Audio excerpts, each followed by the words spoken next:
Hello everyone, welcome back to Tech Helpline. In our channel, we show you how to use various applications and services throughout the internet. And in today's video, I will show you how to access Spotify Wrapped. So make sure to follow through the entire video. Don't forget to subscribe to our channel, Tech Helpline, and ring the notification bell for more useful uploads. So let's get started.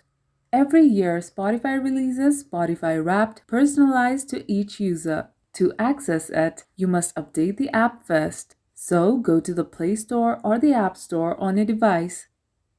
Here, search for Spotify and update it. Once you have the latest version of the app, open it. If the Spotify Wrapped playlist has been released, you will be able to see it on your homepage itself. But if you cannot find it, tap Search on the left and type in Spotify Wrapped. So that's how you access Spotify Wrapped. If the video was helpful, please leave a like and mention your feedback in the comment section below. Thank you for watching, and we will see you in the next one.